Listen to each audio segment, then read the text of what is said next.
Hi, so this is my first video on YouTube and I wanted it to be something useful. I've been working on this personal project, and for this project I wanted to recreate a map from a game called Slay the Spire.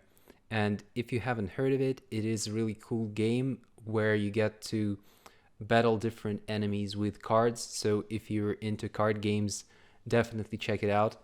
And they have this interesting map system where the player gets to choose his own path towards the final boss level, and it has it is very interesting for me from the programming standpoint. That's why I wanted to recreate this. And let me just launch the game and demonstrate what I got. So here's a map that is quite similar functionally to what they have in Slay the Spire. We can scroll it, it snaps, and we can start making our way towards the final boss level. And there were several important aspects that I wanted to recreate. First, I wanted this map to happen in layers. So I wanted all the paths to have equal amount of nodes in them, the paths that lead towards the boss level. Another thing, I wanted this map to work in different orientations. So if I changed my mind and if I wanted to have a different orientation, not the one that they used in Slay the Spire, I can just easily switch that here. So I can say that I want it to be left to right, and that's what I'll get next time when I launch the game. So here we have the left to right map. And another thing that you might have already noticed, I also wanted to save first, to save the entire map so that when the player launches the game, he finds the same map that he left when he closed the game. And secondly, I wanted to save the player position. So if you make a couple of moves and end up on this chest node, if I exit, re-enter, will be still on that same chest node on the map. Right. So that's the package. The link is going to be in the description.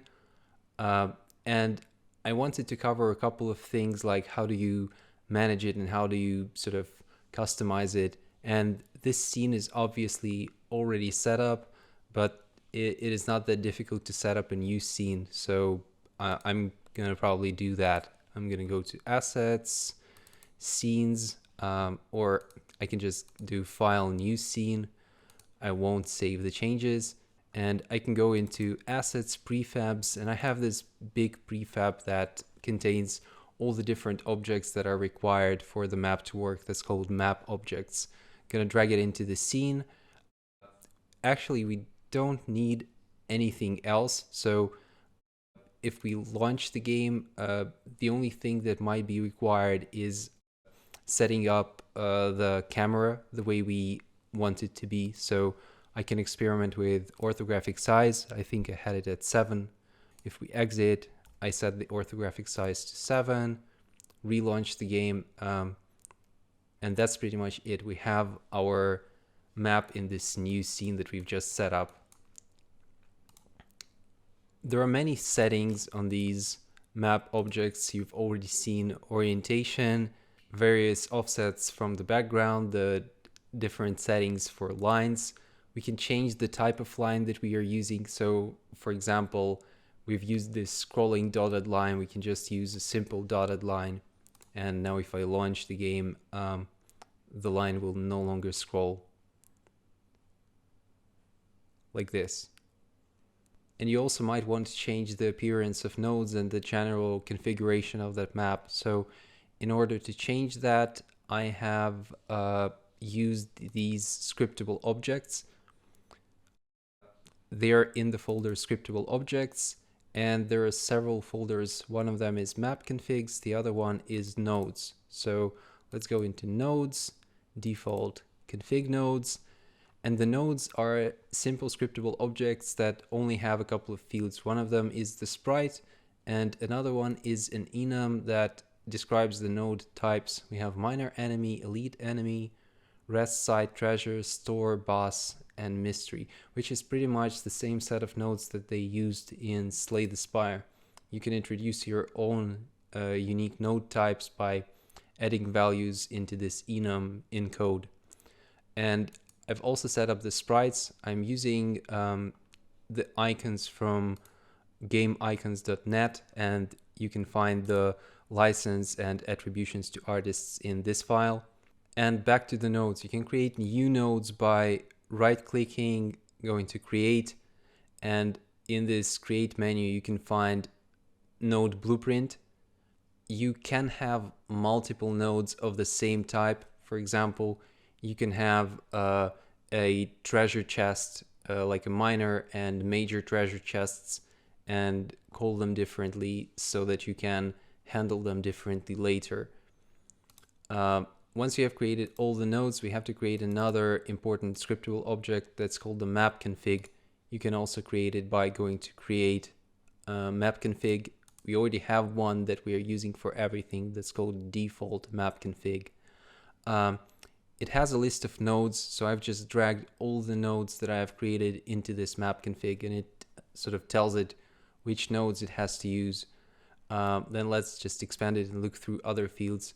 Number of pre-boss nodes. So you can specify how many of those pre-boss nodes you want to have. And in Slay the Spire, they were mostly, or they were always rest sites. So in this case, before the boss, we want to have from 4 to 5 rest sites. So 4 to 5 different paths from the map onto the boss fight level. Number of starting nodes from 3 to 4. And then the next list is a list of layers. So for each map layer, you get to specify what kind of node type do you want to have there. For example, the Slay the Spire map usually starts with a minor enemy node, and you get to select where you want to start your path from battling a minor enemy. So we are doing the same thing. Distance from previous layer, it is not important for the first node, so we just have zeros here. Nodes apart distance is how far apart your nodes should be, and all these values, they will be randomized later. So in this case, we are not randomizing our position, but for next layers, we are actually applying some position randomization, which makes it look less grid-like and less regular. And another option that you have is to randomize the node type. For example, for the first layer, we are not randomizing the node type, so we are always getting the minor enemy type. And for the first layer, we are using the value randomized nodes 0.72, so the probability is 72% that you will get a different node for a minor enemy that'll just be randomly generated for this layer. So in a similar manner, you just set up this object and populate this list with layers. It is a reorderable list, so-called, which is like a package that I found on the Unity forums, and it means that you can just reorder the elements in this list, which is convenient. If you made a mistake, you can always drag an element somewhere, or you can select an element and just remove it by pressing this minus icon in the lower area of the inspector of this list. And that's pretty much it, everything that we have to configure for our map config. This map config is linked into all map configs in the map view of map objects. So if you're making your own one, you have to link it into here. And also it is linked into map manager config, which is the default one that it uses to generate maps. This generate button, it works to just generate maps on the fly. So if you press it while the game is running, we'll get to experience different maps being generated from the same config that we've specified here. And there's a couple more things that I wanted to cover. Number one, on this map player tracker, there is a checkmark lock after selecting. And currently it's set up more in a test demo kind of manner. So it just allows us to travel through this map freely and just select different nodes, which doesn't actually happen in Slay the Spire. And if we set this checkmark lock after selecting to true, then we'll only be able to select once, and once the selection is made, it will not allow us to make the next selection, which is most likely that this value of lock after selecting will be used in an actual game. At least that's how I intended it to be. And next, I did not want to get too deep into actual code. I think everyone will be able to check out the GitHub repository and just see for yourself how it's made. And the only thing that I wanted to mention, the only bit of code that you might want to change right away, is this map player tracker class and the method called enter node. This is the method that is getting called when your player presses the node and tries to enter it or engage with this node in a certain way. And this method is pretty much empty, so there is no handling. There's this debug log statement that shows you that the data that you have access to in this method is the name of your scriptable object, and also it's the type of your scriptable object. So based on the type, and the types are those like minor encounter, treasure, rest site, or boss, you can add some code into this method enter node that will handle the situation accordingly and execute some unique code that will suit your game. So this method enter node, it is meant to be rewritten and filled with the code that is specific to your game. And one more like tiny thing about these map config objects. I think the map config, the way to think about this, it is almost similar to an act in Slay the Spire.